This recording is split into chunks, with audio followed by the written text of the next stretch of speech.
भगवते वासुदेवाय। ओम नमो भगवते वासुदेवाय। ओम नमो भगवते वासुदेवाय। ओम नमो भगवते वासुदेवाय। ओम नमो भगवते वासुदेवाय। ओम नमो भगवते वासुदेवाय।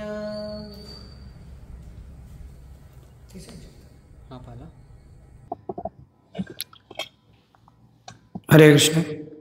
చదువుతున్నది శ్రీమద్ భాగవతం నుండి తృతీయ స్కందం 28వ అధ్యాయం. అధ్యాయం యొక్క శీర్షిక భక్తియుక్త సేవ యొక్క 17 శ్లోకం.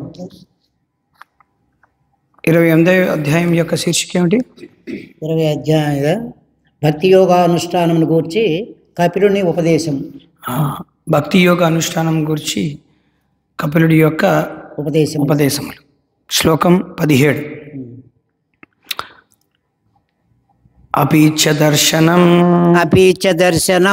శశ్వత్ సర్వలోక సమకృతం సంతం వయసి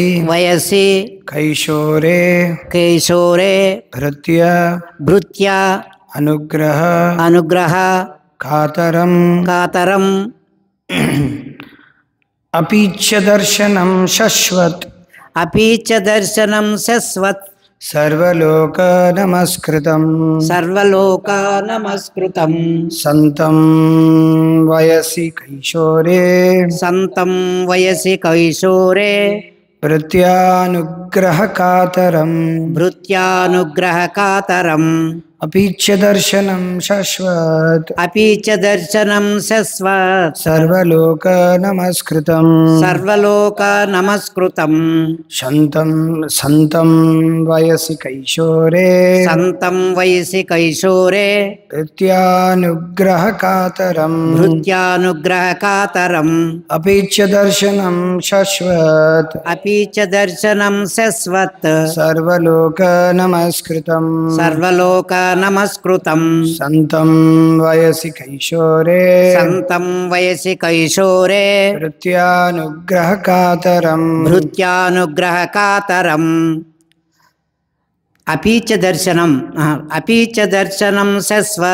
అపీచ దర్శనం శశ్వత్ సర్వలోక నమస్కృతం సంతం వయసి కైశోరే భృత్యానుగ్రహ కాతరం. శబ్దార్థం, అనువాదం మరియు తాత్పర్యం ఇచ్చింది కృష్ణ కృపామూర్తి శ్రీ శ్రీమద్ అభయ చరణారవింద భక్తి వేదాంత స్వామి ప్రభుపాదుల వారి ద్వారా. ప్రతిపదార్థం అపీచ దర్శనం పరమసుందరుడు శశ్వత్ నిత్యమైన సర్వలోక సర్వలోక సమస్త లోకవాసులచే నమకృతం ఆరాధనీయుడు సంతం నెలకొని వయసి యవ్వనమున కైశోరే కిశోరావస్థయందు భృత్య భక్తునిపై అనుగ్రహమును చూప కాతరం ఆసక్తి కలవాడు. భగవానుడు నిత్య సుందరుడు, సమస్త లోకవాసులచే అతడు ఆరాధనీయుడు. నిత్య యౌవనుడుగా దేవదేవుడు తన భక్తులను అనుగ్రహింప ఆసక్తుడై ఉండును. భాష్యము. భగవానుడు సర్వలోకములచే ఆరాధనీయుడు అనుట సర్వలోక నమస్కృతం అను పదపు భావము. భౌతిక జగమునందు అసంఖ్యాక లోకములు కలవు, ఆధ్యాత్మిక జగమునందును అసంఖ్యాక లోకములు కలవు. ప్రతి లోకమునందును అసంఖ్యాక లోకవాసులు కలరు. వారందరూ దేవదేవుని అర్చింతుడు. ఒక్క నిరాకారవాదులచే తప్ప సర్వుల చేతను అతడు అర్చనీయుడొగుట అందులకు కారణము. ఆ దేవదేవుడు పరమసుందరుడు. ఈ సందర్భమున ప్రయోగింపబడిన శశ్వత్ అను పదము ప్రధానమైనది. భక్తులకు పరమ సుందరునిగా గోచరించినను చరమున అతడు నిరాకారుడే అనుట నిజము కాదు. అదే శశ్వత్ ఎల్లప్పుడూ నిలిచి ఉండినది అను పదము యొక్క భావము. ఆ సౌందర్యము తాత్కాలికమైనది కాదు, అది శాశ్వతముగా నిలిచి ఉండునది. అనగా దేవదేవుడు నిత్య యౌవనుడు. ఇదే విషయము బ్రహ్మ సంహిత యందును అద్వైతం అచ్యుతం అనాదిం అనంతరూపం ఆద్యం పురాణ పురుషం నవయౌవనం చ అని తెలుపబడినది. ఆది పురుషుడు అద్వితీయుడైనను ఏనాడును ముదుసలిగా కనపట్టడు అని తెలుపబడినది. ఆది పురుషుడు అద్వితీయుడైనను ఏనాడును ముదుసలిగా కనపట్టడు. అతడు ఎల్లప్పుడూ నిత్య యౌవనములో గోచరించును. భక్తుల ఎడ అనుగ్రహమును చూపుటకు భగవానుడు సంసిద్ధుడై ఉండునని అతని ముఖ కవళికలు సదా సూచించును. అయినను భక్తులు కాని వారి ఎడ అతడు మౌనం వహించి ఉండును. భగవద్గీత యందు తెలిపినట్లు శ్రీకృష్ణుడు దేవదేవుడైన కారణములను మరియు జీవులందును అతని సంతానమైనందును అతడు ప్రతివారి ఎడ సమానముగానే వర్తించినను భక్తి యోగమునందు నెలకొనిన వారి ఎడ మాత్రము ప్రత్యేకముగు మృగ్గు చూపుచుండును. అదే విషయం ఇతడు కూడా ధ్రువపరుపడినది.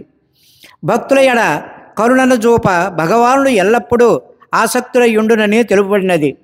భగవాను సేవింపవలననే భక్తులు సదా ఆసక్తులయ్యుండునట్లు విశుద్ధ భక్తులపై కరుణను చూప దేవదేవుడు సైతము సమాసక్తుడయ్యుండును.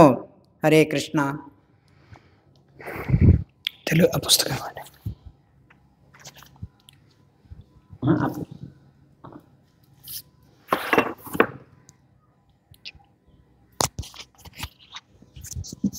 ఓకే. తెలుగులో చదువుతుంటే చాలా బాగుంది.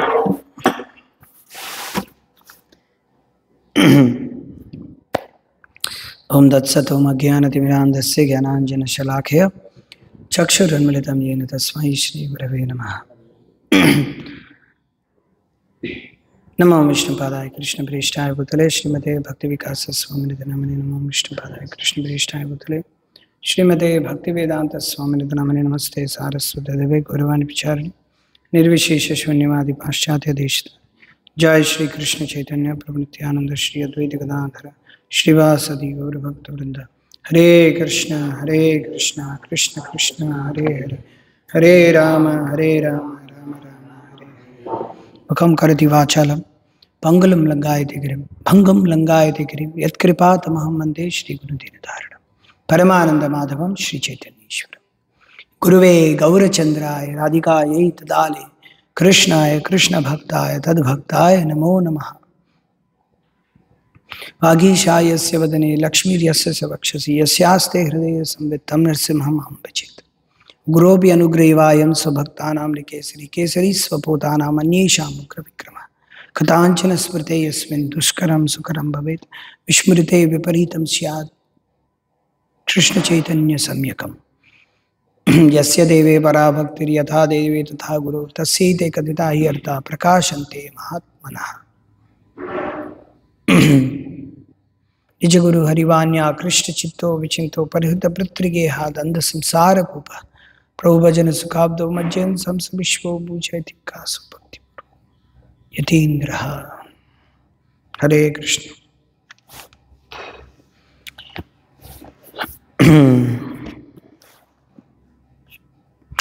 సో భగవంతుడి యొక్క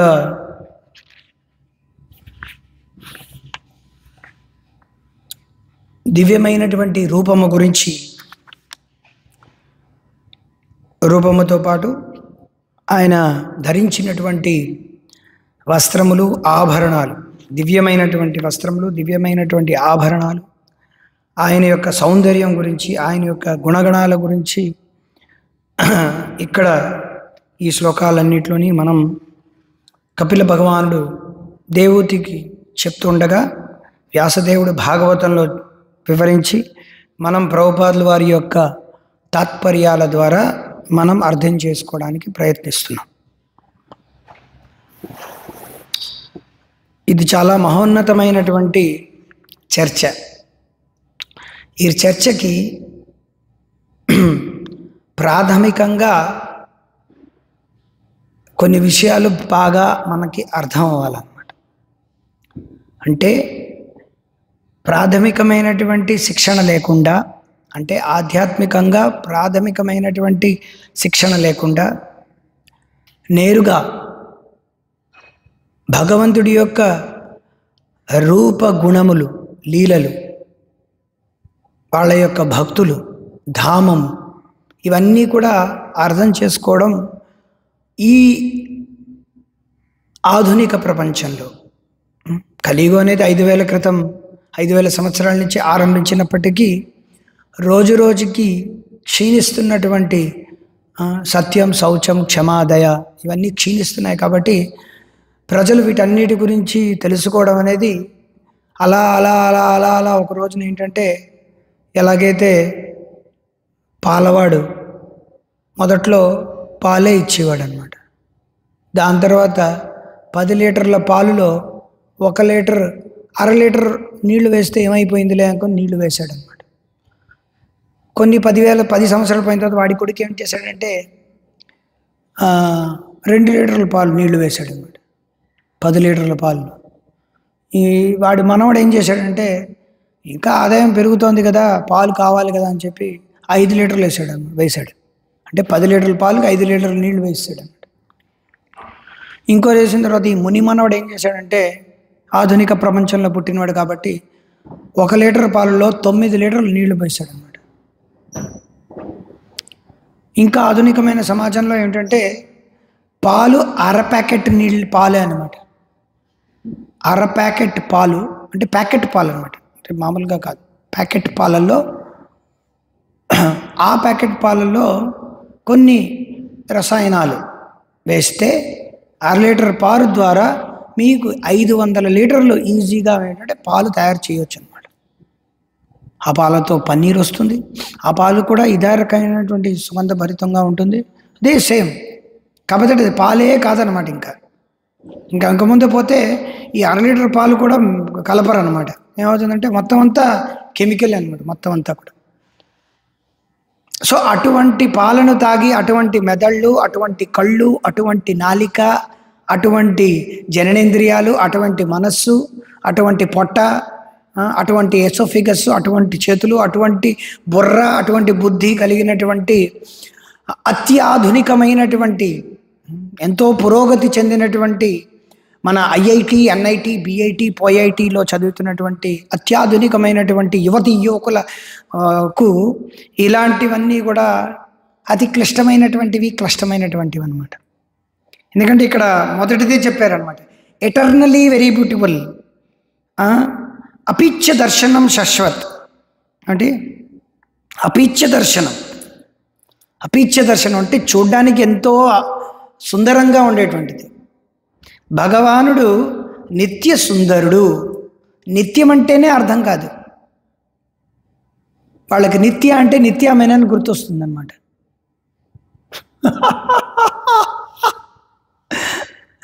వాళ్ళకి నిత్య అంటే ఏదో ఇంకోటేదో హీరోయిన్లు గుర్తొస్తారనమాట.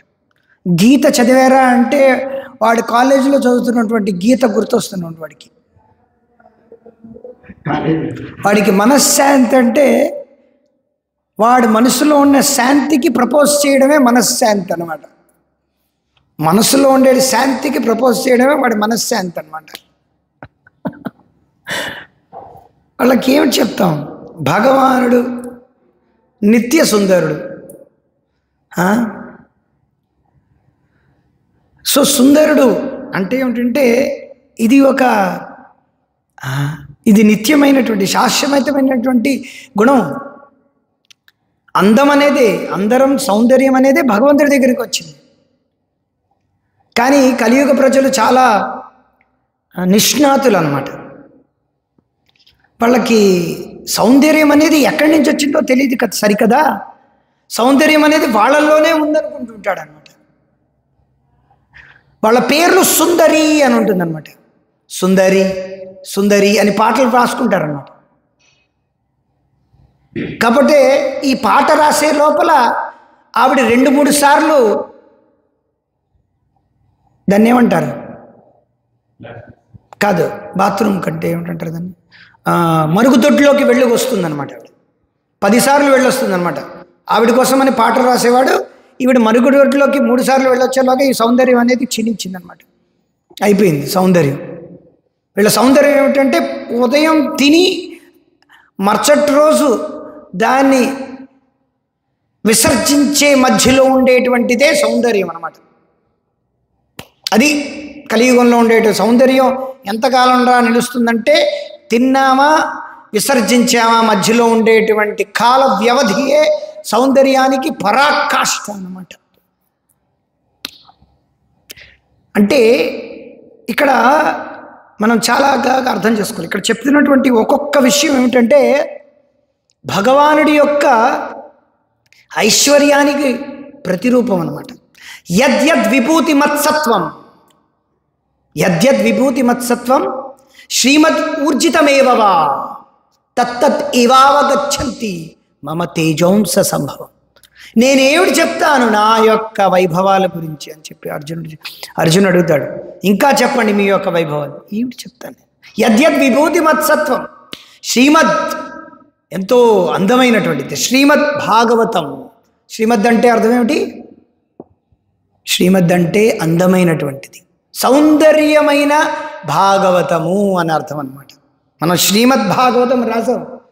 శ్రీమద్ భాగవతం అంటే భాగవతం అంటే భగవంతుడి యొక్క భక్తుల యొక్క గుణాలు, నామరూప గుణాలు అన్నీ కూడా చాలా అందమైనటువంటివి, సౌందర్యమైనటువంటివి.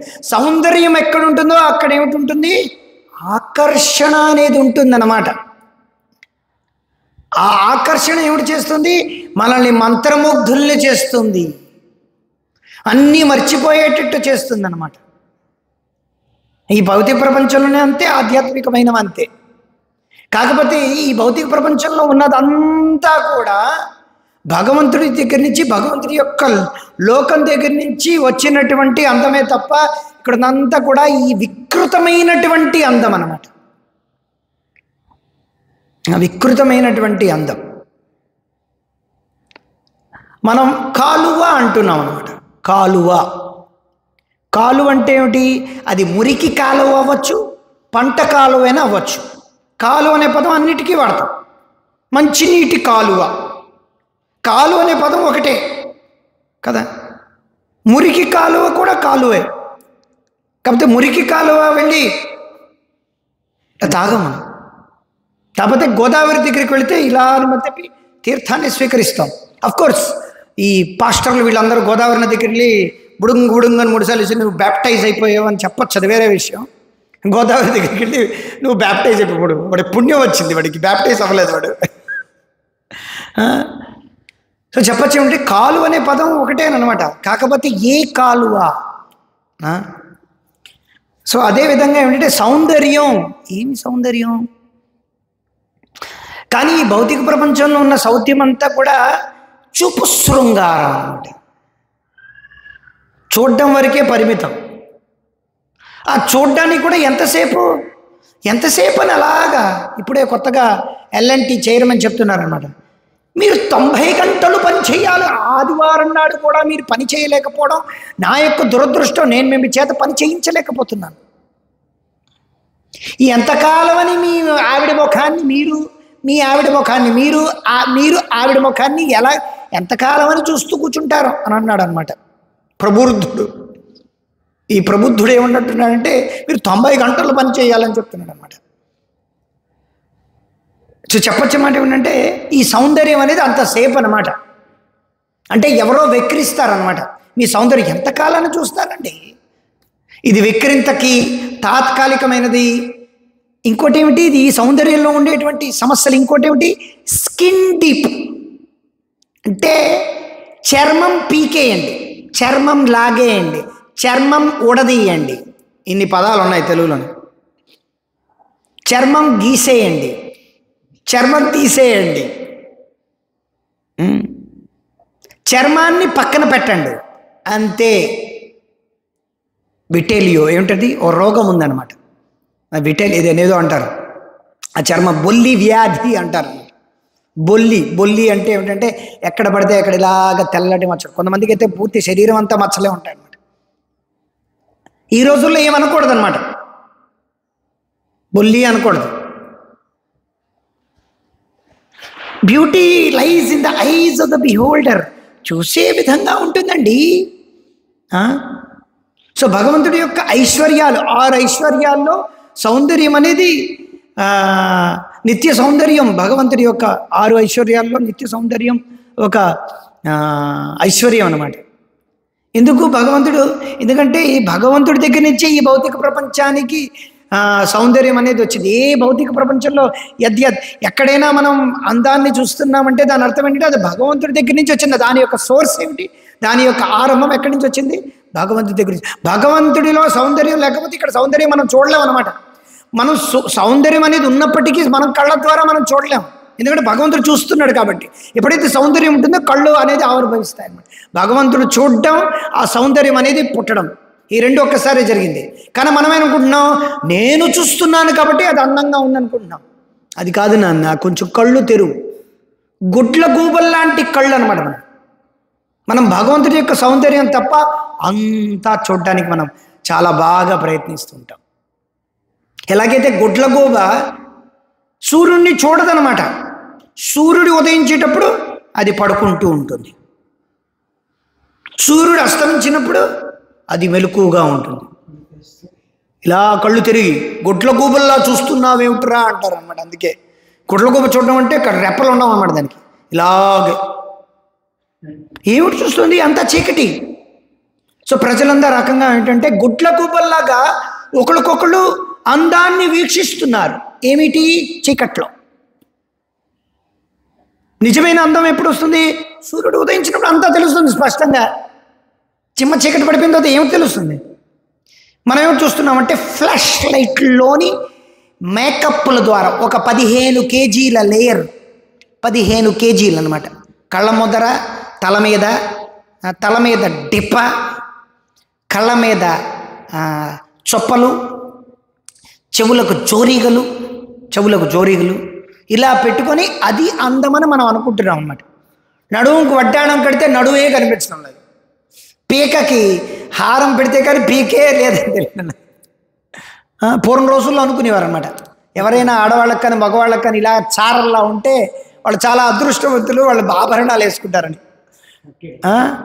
ఈ రోజుల్లో ఏమిటంటే చారలు ఉన్నా ఒకటే, చారలు లేకపోయినా ఒకటే. ఎవరు బంగారు నాళాలే వేసుకోవటం లేదనమాట. బంగారం అంటే ఎవరికి తెలియదు అనమాట. ఒకరోజే వేసుకుంటారు. పెళ్ళైనప్పుడు వాళ్ళకి ఏదో బర్త్డే వచ్చినప్పుడు వేసుకుంటారు, లేకపోతే చచ్చినప్పుడు, షష్ఠి పూర్తి. ఎవడు చేసుకుంటే అందరూ డివోర్స్లే. సో సౌందర్యం అనేది అంటే స్కిన్ డీప్ అనమాట. ఇంకో రకమైనది. ఈ స్కిన్ ఉంటే అందం, లేకపోతే మనం ఏమిటంటే అడ్జస్ట్ చేసుకోవాలన్నమాట. మనం అనుకోవాలి ఇది అందమైనది అని అనుకుంటూ ఉండాలి. ఏమనుకోకుండా ఇందులో ఈ మనసులో అందంగా ఉండాలని మనం అనుకుంటూ ఉండాలన్నమాట. కాకపోతే నిజమైన అందం లేదనమాట, ఎందుకంటే ఇది శాశ్వతమైనది కాదనమాట. ఆ అందం అనేది ఏంటంటే ఆత్మ ఉండడం వల్ల ఉందన్నమాట. కానీ భగవానుడికి అలా కాదనమాట. భగవానుడు శాశ్వతమైనది అని ఇక్కడ ప్రభుపాదులు వారు అందుకే రాస్తున్నారు. ఇంకోటి ఏమిటి? భగవానుడు ఏమిటి? ఈ భౌతిక ప్రపంచంలో అన్ని ఏమిటిది సమస్త లోకవాసులచే అతడు ఆరాధనీయుడు. సమస్త లోకములచే.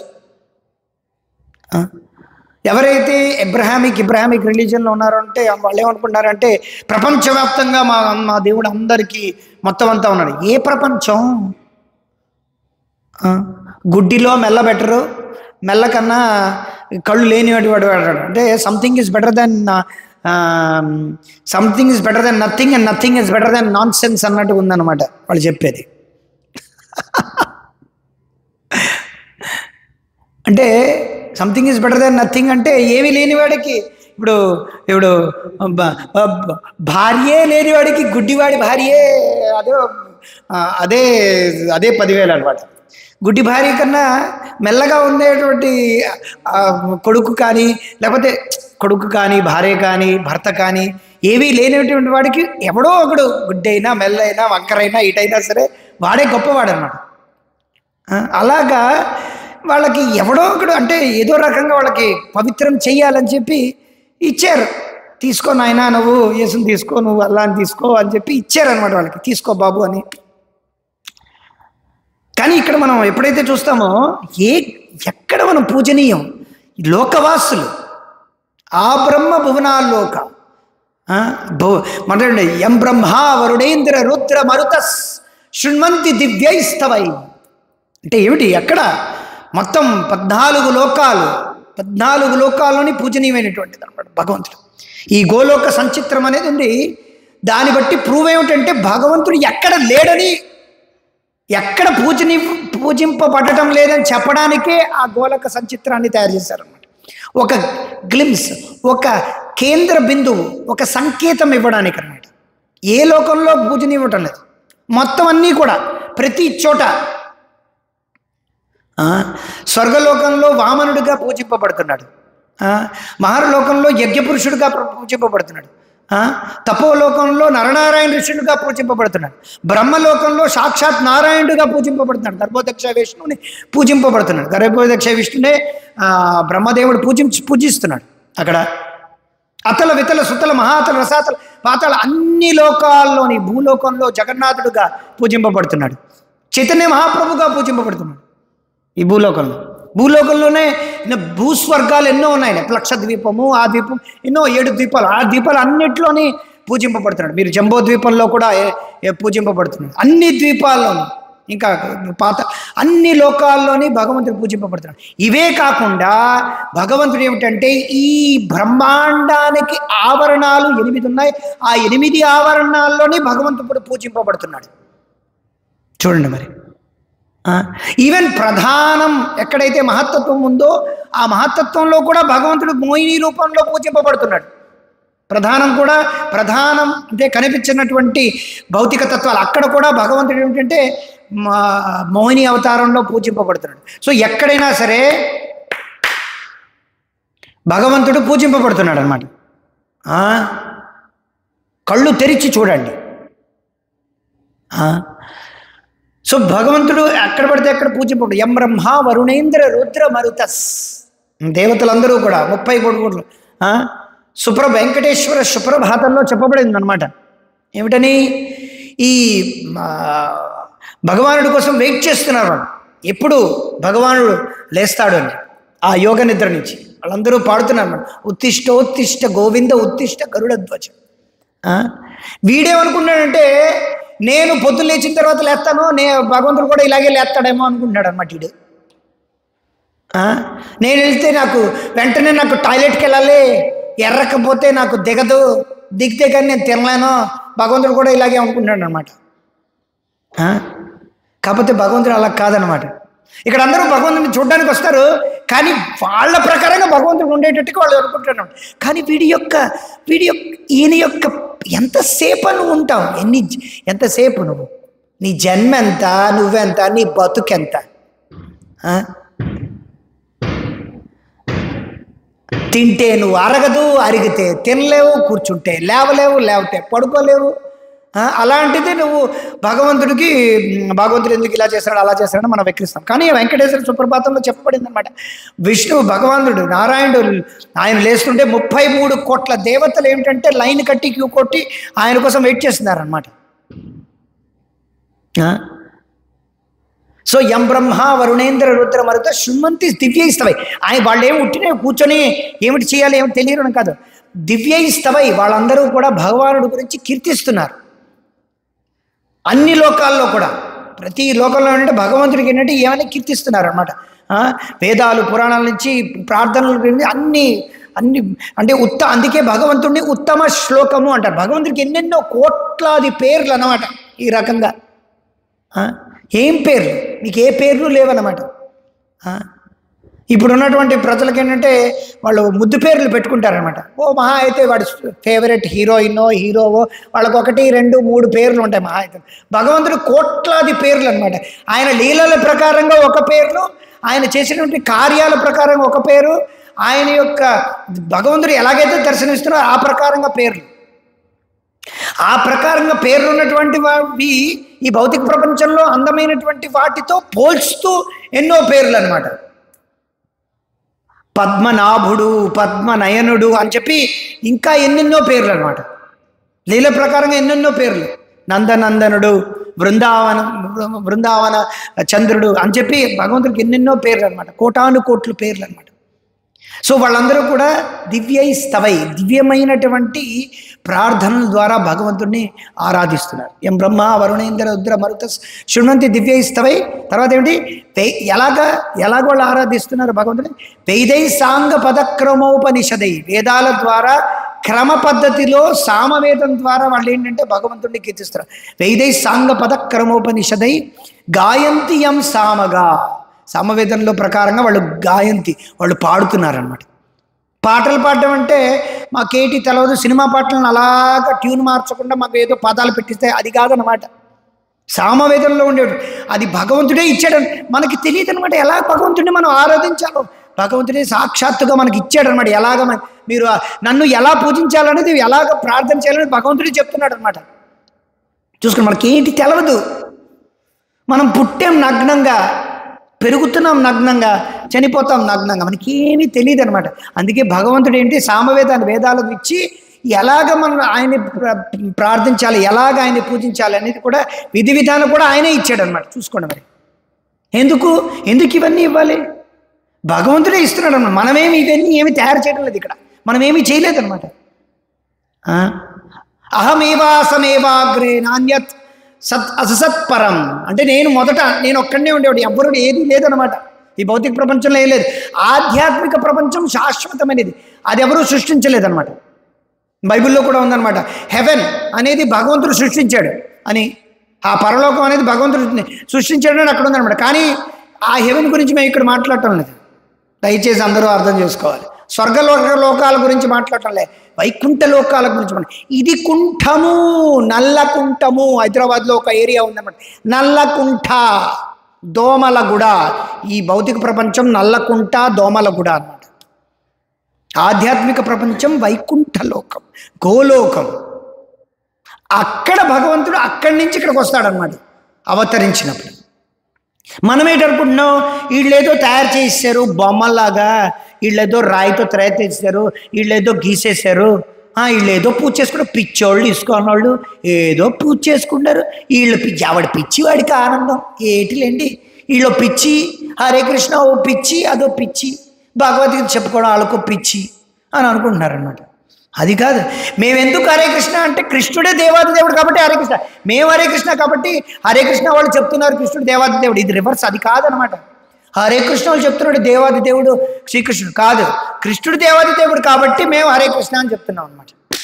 రెండింటికి చాలా తేడా ఉండదు. ఇది తెలుసుకోకపోతే మనం బురుడి కొట్టేస్తాం అనమాట.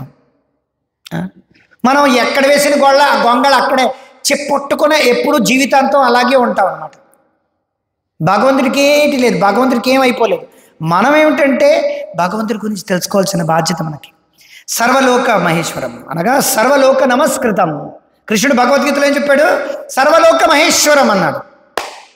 మొత్తం సర్వలోకం అనగా 14 లోకాల యొక్క మహేశ్వరుడిని నేనే అని చెప్తున్నాడు. సర్వే లోక మహేశ్వరు, అధినేత, మహా ఈశ్వరుడు. ఈశ్వరుడు అంటే అధినేత. సర్వలోకం ఒక లోకం కాదన్నమాట, 7 కాంటినెంట్స్ కాదనమాట. North America, south America, Atlantic, ఏమిటిది ఏషియా, యూరోప్, ఆస్ట్రేలియా కాదనమాట. ఒకవేళ భగవంతుడు సృష్టిస్తే, ఒకవేళ జీవం అంటూ ఉంటే ఎందుకు ఒక లోకమే భూమి మాత్రమే సృష్టించి ఇక్కడే ఆయన అవతరించి ఇది ఒక్కటి మాత్రమే ఆయన చేసి ఇక్కడ ఉండి ఎందుకు జీవం చేసి అక్కడే ఎందుకు అవతరించాలి? మిగతా లోకాల్లో మనకు కనిపిస్తున్నాయి, సైంటిస్టులు అందరూ చూస్తున్నారు. మరి ఈ లోకాల్లో జీవం ఎందుకు లేదు? జీవం ఉందన్నమాట, శాస్త్రంలో చెప్తున్నారు. అలాంటప్పుడు భగవంతుడికి శక్తి లేదనమాట. మిగతా లోకాల్లో జీవం లేదని భగవంతుడు సృష్టించలేదనమాట. అప్పుడు భగవంతుడు ఇప్పుడు మనం కనిపెడుతున్నాం అనమాట. కోపర్నికస్, ఇలాన్ మస్క్ చాలా గొప్పవాళ్ళు అయిపోతారు. అప్పుడు వేదవ్యాసుడు తప్పనమాట. అలాంటప్పుడు 14 లోకాలు తప్పనమాట. అలాంటప్పుడు ఇప్పుడు వచ్చాడండి మావాడు, అబ్బా చంద్రయాన్ చేస్తున్నారు, మనం చాలా అదృష్టవంతులం, వేదాల నుంచి చదివాడు చంద్రయాన్ వెళ్ళడానికి, బో మనం చాలా అదృష్టవంతులం కాదనమాట. శాస్త్రంలో ఉంది, నువ్వు వెళ్ళడానికి ఏదో ప్రయత్నిస్తావు అనమాట, అంతేగాని నువ్వు గొప్పవాడు కాదనమాట. వీళ్ళు ఇప్పుడు ఏం చూస్తున్నారు? అక్కడ రాళ్ళు రప్పలు ఉన్నాయి అనుకుంటున్నారు. సో భగవానుడు ఇక్కడ ఏం చెప్తున్నారు? సర్వలోక నమస్కృతం, he is worshipable by all the inhabitants of every planet. ఏమిటి? సమస్త లోకవాసులచే అతడు ఆరాధనీయుడు. ప్రభుపాదులు వారు ఏమిటి రాస్తున్నారు? భగవానుడు సర్వలోకవాసులచే ఆరాధనీయుడు. అనుట సర్వలోక నమస్కృతం అను పదవు భావము. ఏమిటి? భగవానుడు సర్వలోక వాసులచే. ఇక్కడ మనం అర్థం చేసుకోవాలి. సర్వలోక వాసులు అంటే ఇక్కడ Australia, America, north America, south America, Asia, Europe, తర్వాత నార్త్ అట్లాంటికా, ఆర్టికా, దీని గురించి మాట్లాడటం లేదనమాట. వెరీ స్పెసిఫిక్ అనమాట. ఈ స్పీకింగ్ అబౌట్ 14 లోకాల గురించి మాట్లాడుతున్నాడు. మరి ఎలా తెలుస్తుందండి? స్వర్గం అనేది ఉందా, నరకం అనేది ఉందా? కొందరు గురువులు అన్నారు స్వర్గం లేదు, నరకం లేదు, అంతా ఇక్కడేనని. దీని గురించి ప్రభుపాదులు వారు చాలా చక్కటి ఉదాహరణ ఇచ్చారన్నమాట. మనం ఎండమావుల్ని చూస్తున్నాం. ఎండమావులు చూసేటప్పుడు ఏమిటంటే అక్కడ నీళ్లు ఉన్నట్టుగా జంతువులన్నీ కూడా చాలా వేగంగా ప్రయాణిస్తూ ఉంటాయి. అవునా కదా? అవునా? చాలా అక్కడ నీళ్లు ఉన్నాయి అనుకొని ఇలా ముందుకి అలా, దాన్నే అందుకే మృగతృష్ణ అంటారు అన్నమాట. మృగతృష్ణ అంటే ఏమిటంటే మృగములు తృష్ణ అంటే దాహం కొద్దీ పరిగెడుతున్నట్టుంటే దేని వరకు పరిగెడుతున్నాయి? ఎండమావులు లాంటి మృగతృష్ణ లాంటి వాటి కోసం పరిగెడుతూ ఉంటుంటాయి. కాకపోతే అక్కడ నీళ్లు లేవు. అక్కడ ఉన్నట్టుగా మనకి అది గోచరిస్తుంది అన్నమాట. హైవేలో కనుక మనకు ఏదో హైవేలో వెళితే కానీ, లేకపోతే ఎడారిలో కానీ, ఎక్కడైనా సువిశాలమైనటువంటి ఒక ప్రాంతం ఉందంటే అక్కడ నీళ్లు ఉన్నట్టు కనిపిస్తుంది. కాకపోతే నీళ్లు లేవు. కానీ నీళ్లే లేవని ఎవరైనా అన్నారనుకోండి, వాడు అవివేక, అవునా కాదా? వాడు అవివేక అనమాట. కానీ ఒక చోట ఎక్కడున్నాయి నీళ్లు? నీళ్లు చాలా ఎక్కువగా ఉన్నాయన్నమాట. అదేమిటి? ఒక చోట నీళ్లే లేవు, ఒక చోట ఎక్కడో ఎంతో నీళ్లు ఉన్నాయన్నమాట. కానీ ఆ నీళ్లు తాగడానికి పనికి వస్తాయా? ఏమిటి సార్? పనికిరావు. అదేమిటది? సముద్రం అండి. సముద్రంలో నీళ్లు మనం తాగలేము అనమాట. కానీ ఇంకో చోట నీళ్లు లేవు. కానీ ఇక్కడ వ్యక్తులు రెండూ చూస్తున్నాయి అనమాట. కానీ రెండిట్లోని నీళ్లు తాగలేము. ఒక చోట నీళ్లు తాగడానికి పనికిరావు, ఒక చోట నీళ్లు లేవు. స్వర్గలోకం కూడా అంతేను. అంటే ఒక చోట స్వర్గం ఉన్నట్టు కనిపిస్తున్నాడా? అమెరికా లాంటి ప్రాంతం, అబ్బా డల్లాస్ వెళ్ళిపోతే జీవితం సెటిల్ అయిపోతాం రా, ఆస్ట్రేలియా వెళ్ళిపోతే సెటిల్ అయిపోతాం రా, జపాన్ వెళ్తే సెటిల్ అయిపోతాం రా. ఇక్కడ చూడు, ఉమ్మితే కూడా దూరం నుంచి లైట్ కూడా సీసీటీవీ కెమెరా కూడా చూసేస్తుంది రా. మన ఇండియాలో చూడు, ఎక్కడ పడితే అక్కడే ధూళి, అబ్బా శుభ్రంగా. అప్పుడప్పుడు కోడి పందాల కోసం, అప్పుడప్పుడు పెద్ద పండక్కి మేము వచ్చి కొంచెం కక్క మొక్క మొద్ద మందు అన్ని తాగేసి వెళ్ళిపోతాం అనమాట మన దలాస్కి. ఎందుకంటే మనకు అది కదా ముఖ్యం. ఇక్కడ ఏంటంటే జస్ట్ కక్క ముక్క వచ్చింది, కోట్లు సంపాదించి మస్తు సియారా కారు, మస్తు మనం ఏమంటే చెప్పుకుంటాం అనమాట. మా ఇంట్లో వాడు అమెరికా నుంచి వచ్చాడు, 750 ఐటెంలు మా అల్లుడి గారికి కొత్తగా విందు చదివించుకున్నామని చెప్పి మనం గొప్పగా చదివాం. అక్కడ ఉన్నదేంటి? కక్క ముక్క పంది అన్నింటినీ బాగా కోసి పెట్టుకున్నారు అనమాట. కోటి రూపాయల లాటరీ వేస్తున్నారండి. కోటి రూపాయల లాటరీ పండగ పూట. పుష్ప సినిమా వచ్చింది, సంక్రాంతి సినిమా వచ్చిందండి అని మా అల్లుడి గారు వచ్చారండి అని చెప్పి ఇవన్నీ చూసుకున్నాం. కాకపోతే ఎంత ఏమిటంటే ఉప్పు నీరు లాంటిది అనమాట. ఉప్పు నీరు లాంటిది. ఈ రెండు తప్పే. ఎవరో వ్యక్తి ఆనందమే ఏమిటి నీళ్ళే లేవను, అది తప్పు. ఇక్కడ ఆనందమే ఉందనుకున్నది, ఇది తప్పే. ఎలాగైతే ఎండమావుల్లో నీళ్ళు లేవనడం, అనడం తప్పు, అది తప్పు. సముద్రంలోకంలో నీళ్ళు అనడం అది తప్పు. ఎందుకంటే ఈ రెండు నీళ్లు పనికిరావు అన్నమాట. ఎక్కడున్నాయి నీళ్లు? ఎక్కడైతే నీళ్లు ఎక్స్పర్ట్ ఉంటాడో ఆయన దగ్గర నుంచి వెళ్ళి అడిగితే ఆ నీళ్లు మనం తాగితే అది డ్రింకింగ్ వాటర్ అని రాస్తారన్నమాట. సముద్రం నీళ్లు తీసుకొచ్చి ఇలా పెట్టి డ్రింకింగ్ వాటర్ అని రాసి మనం సప్లై చేస్తున్నాం అనుకోండి, వందల మంది క్యూ కట్టారనమాట. ఎక్కడో డ్రింకింగ్ వాటర్ అని చెప్పి బోర్డు పెట్టి, ఈ నీళ్ల ద్వారా మీకేంటంటే ఆక్సిజన్, న్యూట్రియంట్స్ అన్నీ వస్తాయని. తాగిన తర్వాత వాళ్ళు ఇదేమిటి ఉప్పుగా ఉందని చెప్పి ఎవరికి చెప్పటం లేదండి. ఎందుకంటే వీళ్ళు ఇంకోళ్ళకి ఎవరికైనా చెప్తే నామోష్. ఎందుకంటే వీళ్ళు టెస్లా కారుల్లో వస్తున్నారు కదా, పెద్ద పెద్ద బొడులు అన్నీ కొట్టుకొని వస్తున్నారు. వీళ్ళు చెప్తే ఏమవుతుంది? స్టేటస్ సింబల్ కదా, చెప్పకూడదని. వీళ్ళు తాగుతున్నాడు, చాలా బాగుంది. అందరూ ఒకరికొకరు ఏంటంటే ఈ తాత్కాలికమైన జీవితంలో ఒకరికొకరు మోసం చేసుకోవడంలో ఎక్స్పర్ట్లు అయిపోతున్నారు. ఎప్పుడు చెప్పడం అనమాట. ఇక్కడ ఆనందం లేదు, అది ఉప్పు నీరు, అక్కడ లేదు, ఎవ్వరూ చెప్పడం. స్వర్గం ఉంది, ఇదంతా స్వర్గమే. ఇంట్లోకి వెళ్ళి వాళ్ళు ఒకరికొకరు జుట్టు పీక్కుంటూ ఉంటారు. సోదరుడికి పనికిరాదు. బయటకు వస్తే మాత్రం బొట్లు పెట్టుకుంటారు, అన్నీ చేస్తారు, ఎంతో బాగా. లోపల మాత్రం బయటకు వచ్చి టెస్లా కారులో తిరుగుతారు, అన్యోన్యమైనటువంటి దంపతుల్లా బిహేవ్ చేస్తారు. మా కొడుకు ఎంతో, వాడి కొడుకు కూతురు ఏంటంటే అర్ధనగ్నంగా ఉంటుంటాడు. బయటకు వచ్చిన తర్వాత పతివ్రత శిరోమణిలాగే ఉంటాడు, మొత్తం అంతా పట్టు వస్త్రాలు ధరిస్తుంది. లోపలికి వెళ్ళిన తర్వాత పట్టు కాదు కదా, దాని విషయం కూడా దానికి తెలియదు అనమాట. దాని అంటే టంగ్స్ వేసుకుంటుంది అనమాట. ఆవిడ గారు ఏమిటి పిర్రలు కనిపించేటువంటి టంగ్స్ వేసుకుంటుంది. బయటకు వస్తే మాత్రం అబ్బా అడ్డకచ్చ చీర కడుతోంది. బ్రాహ్మలు కదా అడ్డకచ్చ చీర కడుతున్నారు. సో ఇదనమాట ఉప్పు నీరు. దీనికి ఈ భౌతిక ప్రపంచంలో ఉండేటువంటి విషయాలన్నీ కూడా ఈ విధంగా ఉన్నాయన్నమాట. సో ప్రభుపాదులు వారు ఏమిటి చెప్పారంటే ఈ భౌతిక ప్రపంచంలో ఉండేటువంటి ఆనందం, ఈ భౌతిక ప్రపంచంలో ఉండే లోకాల్లో ఉండేటువంటి ఆనందం అంతా కూడా అందరూ ఈ రకంగానే చూస్తున్నారు అంటున్నారు. కానీ భగవానుడు ఈ విధంగా ఈ లోకాలకు వచ్చిన తర్వాత లీలలు చేసిన తర్వాత వాళ్ళు ఉప్పు నీరు తాగుతున్నటువంటి వ్యక్తులు, మృగతృష్టిలో చూస్తున్నటువంటి వ్యక్తులు కాబట్టి వీడు కూడా ఇలాగే చేస్తున్నాడు అని అనుకుంటారు అన్నమాట. వీడంటే ఎవడు? కృష్ణుడు, రాముడు.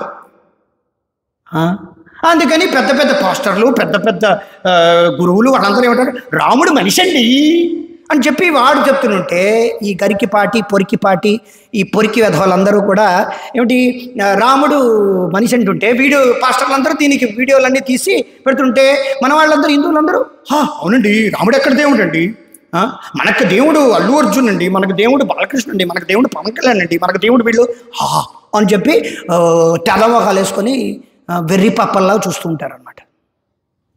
బా వాళ్ళు మనకి సంక్రాంతి కానుక ఇచ్చారండి. కానుక ఏమిటి కానుక?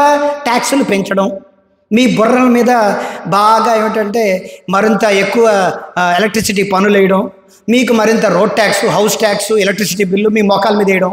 వీడేమిటి డల్లాస్ ఇల్లు సంపాదించాడు కదా, వీడికి ఏం ప్రాబ్లం లేదనమాట. కట్టలు ఇస్తూ ఉంటాడు. ఎందుకంటే కింద నుంచి పైనుంచి అన్నీ ఆర్జిస్తున్నాడు కదా. సిమెంట్ తక్కువ చేయడం, సిమెంట్ ఎక్కువ చేయడం, అన్నీ ప్రతి చోట, ప్రతి కాంట్రాక్టరు, ప్రతి లీడరు, ప్రతి రోడ్డు వేసేవాడు, ప్రతి వాడు మోసమేభ్యో నమో నమః. అడ్డంగా మోసం అనమాట, నిపాదం మోసం అనమాట. కానీ మనందరం కూడా చాలా చక్కటి వాతావరణంలో ఉన్నాం. అందరూ ఒకరికొకరు చాలా మంచిగా చెప్పడు. వీడు చెడు వీడు చెప్పడు, వాడు చెడు వీడు చెప్పడు. ఎలాగైతే ఉప్పు నీరు తాగుతున్నా సరే చాలా అందంగా ఉందండి, ఫ్యాంటా ఇది తాగితే మనకి అందమైన అమ్మాయి అలా వస్తుంది, కోకోకోలా తాగితే హెలికాప్టర్ పై నుంచి అమ్మాయిని అలా హెలికాప్టర్లో ఇంకో దేశాలకు పట్టుకెళ్ళిపోవచ్చు. అందరూ మనకి అడ్వర్టైజ్మెంట్లో చూపిస్తున్నారు కదా, మౌంటైన్ డ్యూ తాగితే ఎక్కడో మౌంటైన్ నుంచి దూకి మరీ తీసుకోవచ్చు. బాబా అన్నీ 2 minutesలో తయారైపోతాయి, ఇంకేమి చేసుకోకలే. తీసుకోవడం, వేడి చేయడం, తినేయడం, సూపర్ అని అనుకుంటాం. సో వీటన్నీ తిని ఇవన్నీ ఉండి ఈ అందం ఏదైతే ఉందో ఇలాంటి అందాన్ని మనం చూసి మనం ఇస్కాన్ యొక్క భక్తుల యొక్క మధ్యలో వచ్చి కృష్ణుడు చూస్తుంటే మనకు అటువంటి అందమే కనిపిస్తుంది అనమాట. మనకి ఇవన్నీ గోచరించవు, మనం ఎక్కువసేపు కూర్చోలేము. చూడండి, వచ్చారు వెళ్ళిపోయారు, కూర్చోలేము అనమాట. మనకు ఎన్నో పనులు ఉంటాయి, మనకు ఆ పనుల మధ్యలో మనం శ్రవణం కీర్తనం చేయలేము. ఎందుకంటే మనకి ఈ భౌతికమైనటువంటి అందం యొక్క మన మనసులో ఎలా పదిలమైపోయిందంటే భగవంతుడి యొక్క వేణుం కొడంతం బర్హాపీతం నటవర వపు కర్ణయో కర్ణికారం బిభ్రద్వాస కనక కపిశం వైజయంతిం చమాలం రంధ్రామేణు అదర సుదయ పూరయన్ గోప బృందారణ్యం స్వపదరమణం ప్రావిశద్ గీతకీర్తి. ఇలాంటి అందం మనకి ఎక్కడ కనిపిస్తుంది? మనం అలాగే చూస్తున్నాం కదా. ఆ మాంసపూరితమైనటువంటి మాంసకృతులు తిని మనకు మాంసకృతులు కావాలి కదా. మనకు మాంసకృతులు, ప్రోటీన్, కార్బోహైడ్రేట్స్, విటమిన్స్, మినరల్స్ ఇవన్నీ తిని మినరల్ విటమిన్ కళ్ళతో మనం చూస్తున్నాం, విటమిన్ పొటాషియం ప్రోటీన్ బుర్రతో మనం ఆలోచిస్తున్నాం, ప్రోటీన్ ఇవన్నీ మనసుతో మనం ఆలోచించడానికి ప్రయత్నిస్తున్నాం. ఆ రకంగా మనం భగవద్గీత భాగవతం చదువుతున్నాం, ఆ రకంగానే యేసయ్య అంటున్నాం, ఆ రకంగానే అల్లాహు అక్బర్ అంటున్నాం. మనకు ఎలాగ భగవంతుడి గురించి గోచరం ఉంటుంది? త్వాం అకించన గోచరం.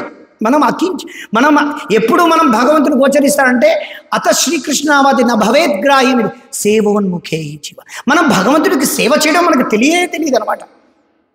సో ఎంతవరకు అయితే మనం భగవంతుడికి సేవ చేయమో సర్వలోక నమస్కృతం సర్వలోకమైశ్వరం, భగవంతుడు ఎటువంటి అందం గలవాడు అనే విషయం మనకి ఏమాత్రం గోచరించదన్నమాట. ఎక్కడో దూరాన ఉంటుందన్నమాట. అందుకే ఇక్కడ చెప్తున్నారు ప్రభుపాదులు వారు ఏమొస్తున్నారు, there are innumerable planets in the material, innumerable planets in the spiritual world as well. ఈ భౌతిక ప్రపంచంలో కూడా కాకుండా ఆధ్యాత్మిక ప్రపంచంలో కూడా ఎన్నో లోకాలు ఉన్నాయన్నమాట. ఆ లోకాలన్నిటికీ సృష్టికర్త ఒక్కడే భగవంతుడు అనమాట, శ్రీకృష్ణుడు అనమాట. అఫ్కోర్స్ శ్రీకృష్ణుడు యాక్చువల్గా ఏంటంటే ఇంకా చెప్పాలంటే మయాధ్యక్షైన ప్రకృతి సూయసే సచరాచరం అని కృష్ణుడు అంటున్నాడు. కానీ ఇండైరెక్ట్గా సృష్టించాడు అనమాట ఒక రకంగా. కృష్ణుడు సృష్టించాల్సిన అవసరం ఏమిటండి? కారణోదక్షాయి విష్ణువు కృష్ణుడి యొక్క ఏమిటిది అంశ ఆయన చేసుకుంటూ వెళ్ళిపోతారనమాట. కృష్ణుడి యొక్క విస్తరణ యొక్క అంశాలు చేసుకుంటూ వెళ్ళిపోతాయి అన్నమాట. కృష్ణుడు శుభ్రంగా గోలోకంలో ఏంటంటే కథాగానం నాట్యం గమనమపి ఉంచి ప్రియ సఖి, ఆయన ఆరాంసే అందరూ ఆయన యొక్క భక్తులతో ఎప్పుడూ కూడా గానపూర్వకంగా ఏంటంటే ఆయన ఆడుకోవడమేనమాట. ఆయనకి ఇవన్నీ సృష్టించాల్సిన అవసరం లేదు. స్వాభావికి జ్ఞాన బలక్రియాచ, ఆయన యొక్క ఇచ్ఛాశక్తిలో జ్ఞానశక్తి బలశక్తి అన్ని శక్తులు దాగి ఉన్నాయన్నమాట. భగవంతుడు అంత జుజూపీ కాదనమాట, అర్థం చేసుకోవడం అంత ఈజీ కాదనమాట. ఇంకోటి అందుకు మనం అర్థం చేసుకోవాలి, సర్వలోకమై నమస్కృతం ఎందుకన్నారంటే భగవంతుడు ఈ 7 కాంటినెంట్లు తయారు చేసి నేను ఇక్కడ కూర్చుని పోయాను, నేనే దేవాది, I am the way, I am the light, I am the అని చెప్పి నేనే జీసస్ సేవ్స్ ఇదని చెప్పి ఆయనే దేవుడు. ఎక్కడ దేవుడు? 7 కాంటినెంట్స్కే. ఏషియా అమెరికా, మళ్ళీ అందుకే చెప్తాను ఏషియా అమెరికా ఇక్కడే మాత్రమే ఓకే నువ్వు చెప్పుకున్నప్పటికీ. కానీ భగవానుడైన శ్రీకృష్ణుడు రాముడు ఏమిటంటే మొత్తం 14 లోకాలు ఉన్నాయి. ఒకవేళ భగవంతుడు సృష్టించాలంటే ఎందుకు ఒక లోకం సృష్టించాలి? మిగతా లోకాలన్నీ రాళ్ళు రప్పలు. ఇక ముందు ఇలాన్ మస్క్ గారు వస్తారు, వాడి తాత ముని మానవుడు వస్తాడు, వీళ్ళు చూసి నలిక యంత్రం ద్వారా చూసి ఈడిప్పుడు చేస్తాడు అని చెప్పి ఈ కొపర్నికస్ గారు వెయిట్ చేస్తున్నాడు అని చెప్పి మన వాళ్ళందరూ చేతులు కాల్చుకొని రండి సార్ ఎలాన్ మస్క్ గారు, మీరు ఇప్పుడు మాకు మంగళ గ్రహంలో ఉన్నది ఏమిటో చెప్పండి సార్, అది ఏమిటిది సూర్యగ్రహంలో ఏముంటుంది చెప్పండి సార్, చంద్రుడిలో ఏముంటుంది చెప్పండి సార్ అని మనం వాడికి నమస్కారం కొట్టాలా? లేదే. ఎందుకు వాడికి నమస్కారం? అసలు ఈ లోకాలన్నీ సందర్శించాలన్నా సరే వాళ్ళకి పుణ్యం ఉండాలి, కాస్తో కూస్తో.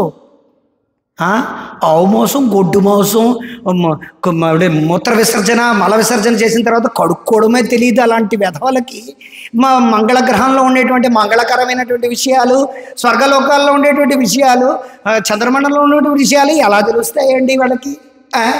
వాళ్ళకి ఏమాత్రం తెలుసండి? రేపు మాపో చావు వచ్చి ఉక్కుమని పోయేటువంటి ప్రాణం వాళ్ళది, ఈ సోకాళ్ళు సైంటిస్ట్ది. వాళ్ళకి ఏం తెలుసు? వాళ్ళకి భౌగోళిక శాస్త్రం తెలుసా? వాళ్ళకి ఈ గ్రహాల యొక్క శాస్త్రం తెలుసా? ఆస్ట్రానమీ తెలుసా? వాళ్ళకి ఏం తెలుసు? వాళ్ళకి ఏమీ తెలియదు అనమాట. చైల్డిష్. ప్రభుపాదులు ఏం చెప్పారు? చైల్డిష్. చిన్న పిల్లలు ఎలాగైతే సముద్రం ఒడ్డున ఏమిటంటే పెద్ద ఇసుకతో దిబ్బలతో వాళ్ళు భవనాలు నిర్మించుకున్నారనమాట. తల్లిదండ్రి దూరం నుంచి చూస్తున్నారు. అయ్యో ఈ పిల్లడు ఇసుక దిబ్బ మీద కట్టుకున్నాడు అనమాట, శుభ్రమైన ఒక పెద్ద వంతెన చేసుకొని కింద నుంచి ఇద్దరు సోదరులు లేకపోతే చెల్లి తమ్ముడు ఏం చేస్తున్నారు, కింద నుంచి చెయ్యిని ఇలా చూపించి 2 చేతులు ఇద్దరు పట్టుకున్నారు, కింద నుంచి కన్నం పెట్టుకొని. చూసారా కొంచెం పిల్లలు ఆడుకుంటారు, కింద నుంచి చెయ్యి పట్టుకొని ఆ ఇల్లు పైన కింద నుంచి చెయ్యి పట్టుకొని అమ్మా నేను పట్టుకున్నాను చూడు, మేము ఇంత పెద్ద ఇల్లు కట్టాము, దేంతో ఇల్లు కట్టారు? ఇసుక దెబ్బతో ఇల్లు కట్టారు. ఒక్క కెరటం వచ్చింది, మొత్తం ఇసుక దెబ్బంతా మొత్తం శ్మశానం అయిపోయింది. అయ్యయ్యో లాస్ ఏంజలీస్లో ఫైర్ వచ్చేసింది, అయ్యయ్యో సునామీ వచ్చేసింది. ఓ రాక తప్పుతుందా? అది నువ్వు అధినేతవు కాను నాన్న అని చెప్పడానికి ఇవన్నీ అనమాట. ఇది శాశ్వతమైనది కాదు నాన్న. ఈ అందము, ఈ సౌందర్యము, ఈ ఇల్లు దిబ్బ, ఇదంతా ఇది విషాణం అంతా కూడా ఒకరోజు నాశనం అయిపోతుంది నాన్న. కింద నుంచి ఆహాకారాలు వస్తాయనన్నా. అనంతుడు అనగా అనంతశేషుడి యొక్క నోట్లోంచి జ్వాలలు వస్తాయన్నమాట. ఈ కలియుగం అంతంలో మొత్తం జ్వాలలు వస్తాయన్నమాట, మొత్తం కింద నుంచి. ఈ జ్వాలలంతా వచ్చి మనం ఒక్క ఫైర్కే లాస్ ఏంజలీస్లో ఒక్క ఫైర్కే మనం చచ్చిపోతున్నారు. అయ్యో ఇంతమంది చచ్చిపోయారు, ఇంతమంది ఇది అయిపోయారు, ఇది అయితే ఫైరే వచ్చేస్తుంది అనమాట 100 సంవత్సరాల పాటు. ఈ ఫైర్ అంతా రావడం వల్ల పెద్ద స్మోక్ అంతా ఏర్పడి మొత్తం 100 సంవత్సరాల పాటు వాన పడుతుంది అనమాట. మొత్తం మహర్లోకం వరకు ప్రతి పగలు ప్రతి రాత్రి బ్రహ్మలోకంలో జరుగుతుంది. ఏమి అందం, ఏమిటిది? నిత్య ప్రళయము మన యొక్క శరీరంలో జరుగుతూనే ఉందన్నమాట. ఏమి లోకాలు, ఏ లోకాలు, ఏ దేవుడు ఆ దేవుడు. ఈ బైబిల్ దేవుడు, ఈ సోక్కాళ్ళు హిందూ దేవుడు, అందరూ కూడా సోక్కాళ్ళు హిందూ దేవుడు ఎందుకన్నాడు? ఈ బాబా, ఈ పోబా, ఈ వాళ్ళందరూ కూడా ఈ ప్రళయంలో కొట్టుకుపోవలసిందే ఒకరోజు. ఈ బాబాలు, టూబాలు, ఈ అమ్మాలు, ఈ దాదాలు వీళ్ళందరూ కూడా ఒక రోజున, ఈ తాతలు వీళ్ళందరూ కూడా ఒక రోజున, ఈ దొంగ దేవుళ్ళు అందరూ కూడా ఒక రోజున, గురువులు వాళ్ళందరూ కూడా ఒక రోజున ప్రళయంలో కొట్టుకుపోవాల్సిందే.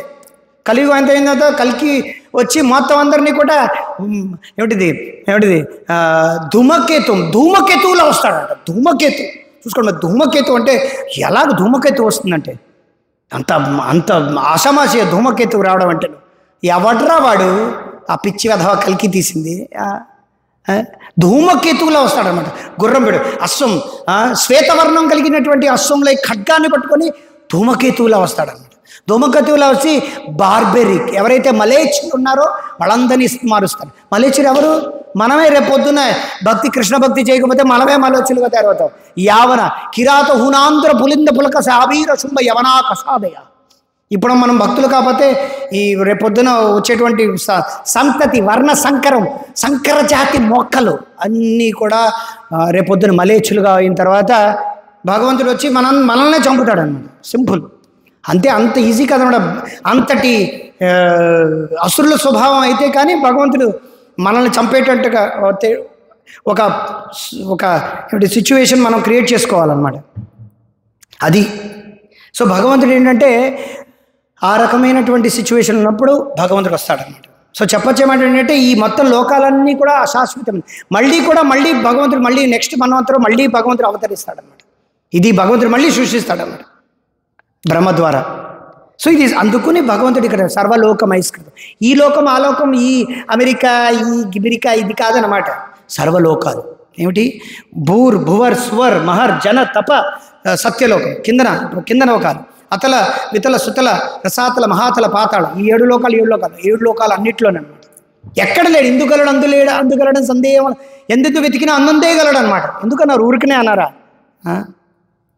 సో భగవంతుడి యొక్క రూపము, భగవంతుడి యొక్క ధామము అన్ని చోట్ల, భగవంతుడి యొక్క రూపము, ధామము, భగవంతుడి యొక్క సౌందర్యము, దానికి ఎప్పుడైతే మనకు దివ్యమైనటువంటివి అని మనకు ఎప్పుడైతే అర్థమవుతాయో అప్పుడు మనకేమిటంటే మన యొక్క దుస్థితి మనకి అర్థమవుతుంది అనమాట. ఇక్కడ భగవంతుడు చెప్తున్నారు, భగవంతుడి యొక్క facial expression always is ready to favour. ఆయన యొక్క ముఖార విందం ఎలా ఉందిట? భక్తులకు ఎప్పుడూ కూడా ఆశీర్వద వచనాలు. ఆయనేమో ఆశీర్వదించగల చేతితో అనమాట. భగవంతుడు ఆశీర్వదించేటువంటి హస్తం అంటే ఏంటిది? దాన్ని ఏమంటారు? ఏ హస్తం ఇది? అభయ హస్తం అని అంటారు. కానీ భగవంతుడి యొక్క ముఖారవిందమే భక్తులకు ఏమిటంటే అది ఆశీర్వచనం అనమాట. వేరేగా ఆశీర్వదించగలదనమాట. ఇంకా చెప్పాలంటే భగవంతుడి యొక్క భక్తులు ఏమీ కూడా ఆశించరనమాట. నాకేమీ అక్కర్లేదంటారు. ఏమంటారు? కాంస్యం విచింత్య అపి దివ్య రత్నం. ఇక్కడ ఏమిటి ధ్రువమహారాజు ఏమిటి ప్రార్థించాడంటే, నేను అనవసరంగా గాజు పెంకుల కోసం నేను ప్రార్థించాను కానీ, కోరుకున్నాను కానీ నాకు అతి దివ్యమైనటువంటి రత్నం వచ్చింది. నాకు ఇంకా గాజు పెంకులతో అవసరం లేదు.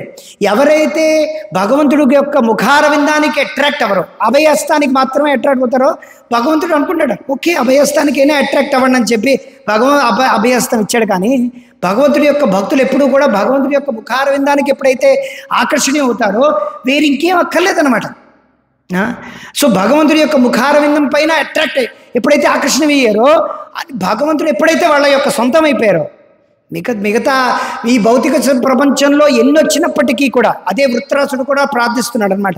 మొత్తం ప్రపంచవ్యాప్తంగా ఉండేటువంటి ధనమంతా కూడా నాకు ఇచ్చినా కూడా నాకేమవుతుంది? నా ధనం నా జనం నా సుందరి. చైతన్య మహాప్రభు మనకి చెప్తున్నారు, నా ధనం నా జనం నా సుందరి ఎక్కడుంది? నా ధనం నా జనం, ధనమే వద్దనుకున్నా. I worship Jesus Christ because I became wealthiest person అన్న ఒకడు కారు వెనక అట్లా రాసుకున్నాడు అనమాట. Oh God give us our daily bread. భగవంతుడు ఎందుకు ప్రార్థిస్తున్నాం అంటే మనకు రొట్టె ముక్కల్ని ఇవ్వాలన్నమాట. రొట్టె ముక్కలు ఇవ్వు నాన్న. ఎందుకంటే మనం అది రొట్టె మీద ఉన్నటువంటి ప్రేమ, భగవత్ ప్రేమ కాదు. అక్కడ రొట్టె ప్రేమ, రొట్టె మీద ప్రేమ వద్దనమాట మనకి. మన కర్మ కొద్దీ రొట్టె కావాలంటే వస్తుంది, లేకపోతే లేదు. నీళ్లు కావాలంటే వస్తాయి, లేకపోతే లేదు. దాన్ని ఎవడు తప్పించలేడు. మీకు అష్ట కష్టాలు రావాలని మీ యొక్క విధి ప్రకారం రావాలని మీరు పూర్వజన్మలో చేసుకున్నటువంటి పాపపూర్వం ప్రకారంగా రావాలనుకుంటే అది ఎవ్వరూ తప్పించలేరు. భగవంతుడు ఎప్పుడు తప్పిస్తాడంటే మీరు ఆయనకి ఎప్పుడైతే భగవంతుడికి ఎప్పుడైతే మనం భక్తుడు అవుతామో అప్పుడు భగవంతుడి యొక్క కృప ద్వారా చెయ్యిపోవాల్సింది వేలు మీద ఉండేటువంటి దీనితో సమానం. అది కూడా భగవంతుడు పోగొట్టగలడు. కానీ భగవంతుడేమి ఇక్కడ మీ యొక్క ఈ ఏమిటిది మీ కోరికలను పూజ చేసే ఒక బిజినెస్ మ్యానో లేకపోతే మీకు కాంట్రాక్టరో లేకపోతే హోటల్లో వెయిటర్ కాదనమాట. ఏం చెప్పండి సార్, ఇడ్లీ దోశ వడ అని చెప్పి తీసుకునేటువంటి వెయిటర్ కాదనమాట. భగవంతుడు మనకి అర్హత ఉంటే ఇస్తాడు, లేకపోతే లేదనమాట. ఇది ఎవరు అర్థం చేసుకోలేక దేవుడు మారుస్తున్నారు. దేవుడు మార్చడానికి లేదు. ధర్మాన్ని మనం మార్చలేము. మతం మార్చుకోవచ్చు, భార్యలను మార్చుకోవచ్చు, ఇల్లు మార్చుకోవచ్చు, పిల్లల్ని మార్చుకోవచ్చు. ఇప్పుడు ఆపరేషన్ మార్చుకొని మనం స్త్రీగా పురుషుడుగా కూడా మారిపోవచ్చు, పురుషుడు స్త్రీగా కూడా మారిపోవచ్చు. కానీ మనం ధర్మాన్ని మార్చుకోవాలి. మనం ధర్మం సనాతనం. భగవంతుడి యొక్క నామరూప గుణ లీలలు అన్నీ కూడా సనాతనం. ఎప్పుడైతే మనం ఆ సనాతనమైనటువంటి భగవంతుడికి సేవ చేస్తామో మనం సనాతనులుగా మారుతాం. ఈ ధనము జనము సుందరి కవిత ఇవన్నీ కూడా ఈ జన్మలో ఉంటాయి, ఇంకో జన్మలో ఉంటాయి, ఇంకో జన్మలో పుణ్యం పురుషార్థం ఉంటే 100 జన్మలు ఉండొచ్చు. భగవంతుడు సాక్షాత్తుగా లోకాలనే మీకు రాసి పెట్టి ఇచ్చేయవచ్చు ధ్రువుడికి ఇచ్చినట్టుగా. కానీ తనకు తాను ఇవ్వడు అనమాట. కృష్ణ ప్రేమ భగవంతుడు ఇవ్వడు. భగవంతుడు లోకాలు మీకు ఇచ్చివచ్చు ధ్రువుడికి ఇచ్చినట్టుగా. ధ్రువుడికి ఏమిటి ఇచ్చాడు? ధ్రువుడు ఏమన్నాడు? నాకు వద్దు బాబు అన్నా సరే భగవంతుడు నువ్వు కోరుకున్నావు నీకు తీసుకో అంతే, నువ్వు రావాల్సిందే అని చెప్పి ధ్రువ లోకాన్ని ఆయనకి ఒక లోకం మొత్తం రాసిచ్చాడు అనమాట. రాసిచ్చి తాను అక్కడ తిష్ట వేసుకొని కూర్చున్నాడు ఆయన కోసం. ఆయన అక్కడ ధ్రువుడు ఏంటంటే క్షీరోదక్ష విష్ణువుని ప్రతిరోజు ఆరాధిస్తుంటాడు అనమాట. 24 గంటలు ఎప్పుడు కూడా ఆరాధిస్తాడు. అందుకే ఈ భౌతిక ప్రపంచం మొత్తం ఈ సర్వలోకం అంతా కూడా ఇదైపోయినప్పటికీ కూడా ధామం ఏది కూడా ఈ ప్రళయంలో విహీనం అవ్వదన్నమాట. ధ్రువలోకం, ఈ శ్రీరంగం, ఈ జగన్నాథపురి ఇవన్నీ కూడా భగవంతుడి యొక్క శాశ్వత ధామాలు అన్నమాట. భగవంతుడు రెస్ట్ తీసుకోవాలి, భగవంతుడు విశ్రాంతి తీసుకోవాలంటే శ్రీరంగంలో తీసుకుంటాడు, బాగా భోగించాలంటే జగన్నాథపురికి వెళ్తాడు, బాగా ఐశ్వర్యం అనుభవించాలంటే ద్వారకా వెళ్తాడు. ఇలాగ భగవంతుడికి ఎక్కడ పడితే అక్కడ భక్తులందరూ వేచి చూస్తున్నారు అనమాట. ఎవరు ఎక్కడ నాకు పూజిస్తారు ఎక్కడెక్కడని. భగవంతుడికి టైం లేదనమాట మిగతా వాటి వాళ్ళ కోసం ఆలోచించండి. భగవంతుడి యొక్క భక్తులు అంతమంది అనమాట వెయిట్ చేస్తున్నారు. ఎవరెక్కడ చిన్నపిల్లల దగ్గర నుంచి పెద్దవాళ్ళ దగ్గర నుంచి అంతమంది కీర్తనలు చేస్తున్నారు ఎక్కడ పడితే అక్కడే. ఇప్పుడు మనం మాట్లాడుకుంటున్నాం ఎన్నెన్నో దేవాలయం ఎన్నెన్నో చోట్ల భగవంతుడికి ఇప్పటికిప్పుడు ఎన్నెన్నో మంగళారతిలు జరుగుతుంటాయి, ఎన్నెన్నో గౌరారతిలు జరుగుతున్నాయి, ఎన్నెన్నో ఆరతిలు భగవంతుడికి నిత్య ఆరతి, నిత్య కళ్యాణం పచ్చతోరం అన్నట్టుగా జరుగుతూనే ఉంటుంది అనమాట. అందుకే ఇది భగవంతుడికి నిత్య కళ్యాణం అన్నమాట. నిత్యము జరుగుతూనే ఉంటున్నాయి అన్ని లోకాల్లోనే. అప్పుడు కాదనమాట. ఇప్పుడు నేను భగవంతుడి గురించి ఎన్నెన్నో లోకాల్లోనే ఎన్నెన్నో చోట్ల. ఇప్పుడు భాగవతం గురించి 18,000 శ్లోకాలు మనం వ్యాసదేవుడు ఇక్కడ కీర్తించాడు. పై లోకాల్లో లక్షల కొలది శ్లోకాలు. ఏమిటంటే అనంత సంకర్షణుడుగా ఏమిటంటే ఆయన చతుష్కుమారులకి అనంతకాలం నుంచి భాగవతం చెప్తూనే ఉన్నాడు.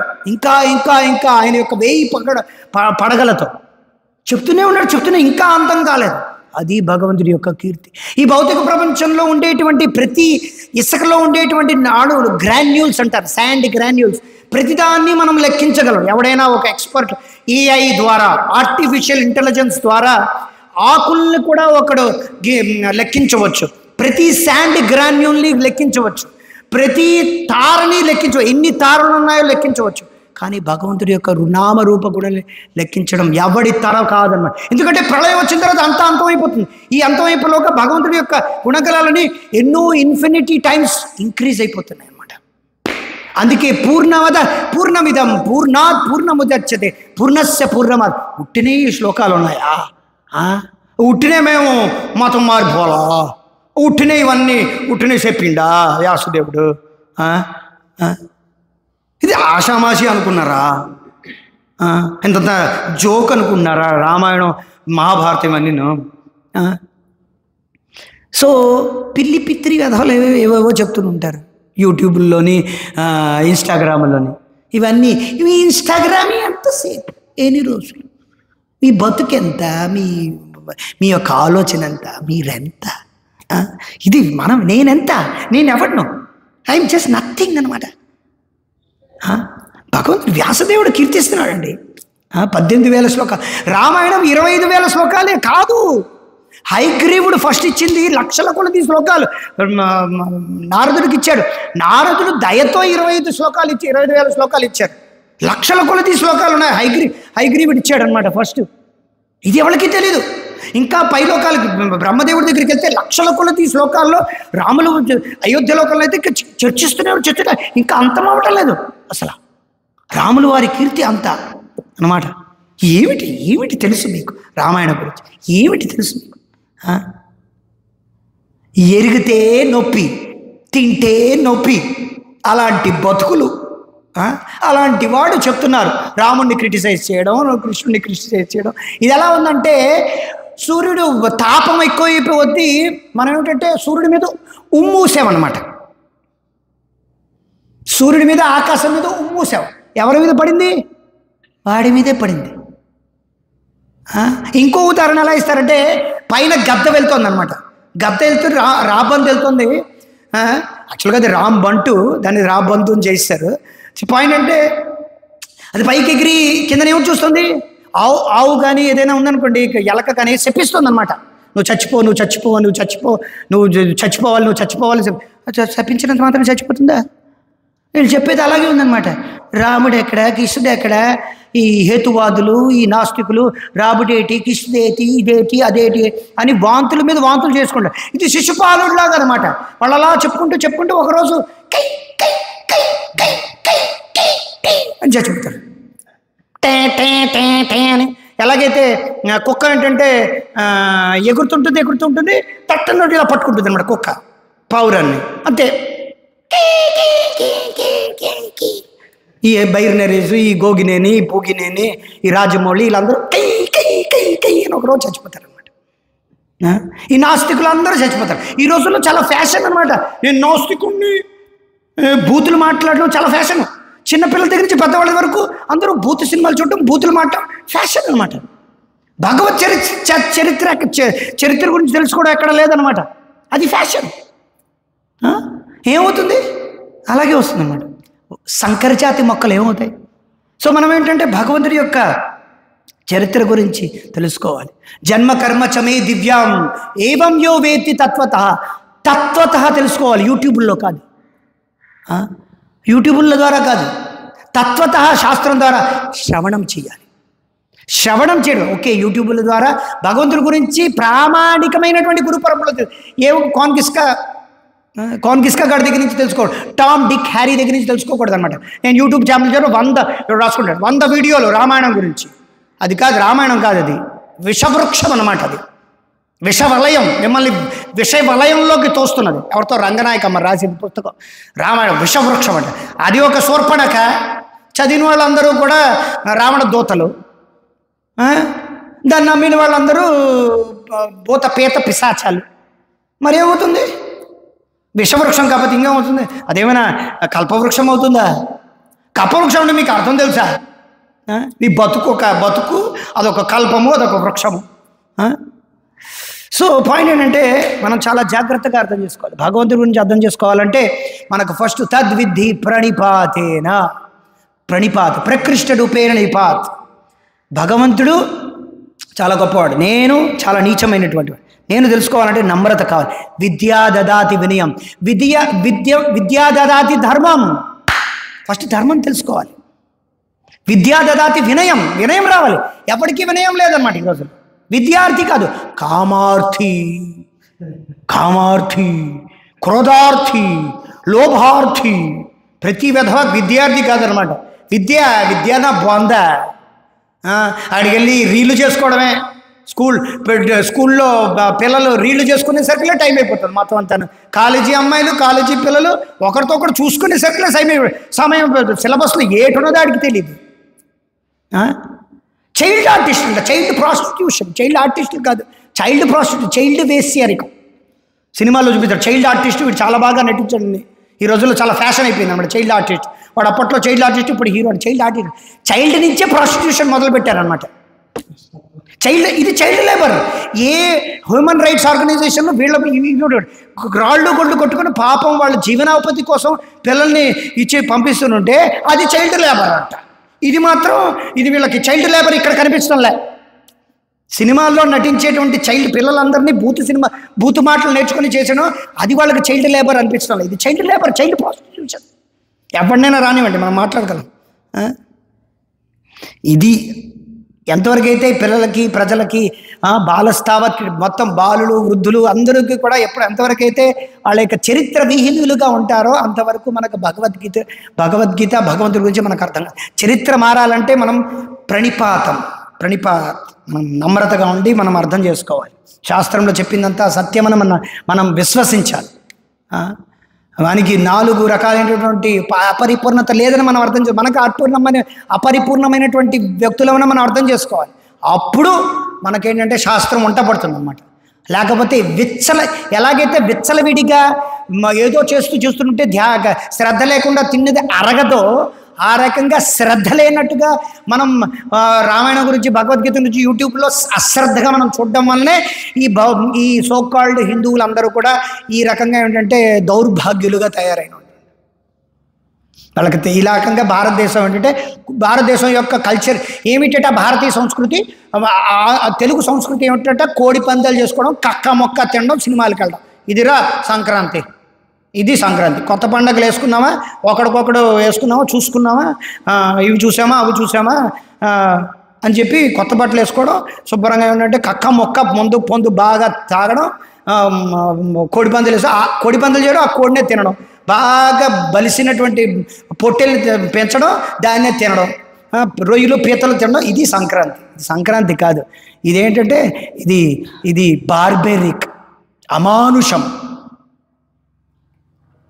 ఇది ఎప్పుడైతే మనం అర్థం చేసుకుంటామో అప్పుడు మనకేంటంటే భగవద్గీత భాగవతం అనేది భగవంతుడి యొక్క చరిత్ర, భగవానుని యొక్క రూపం యొక్క సౌందర్యం వెనకాతలు ఉండేటువంటి విషయాలన్నీ కూడా మనకు అర్థమవుతాయి అన్నమాట.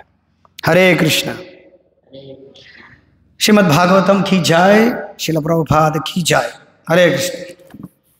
అంచాకల్పతరుభ్యశ్చ కృపాసిద్ధిభ్యో చ వైష్ణవేభ్యో నమో నమః.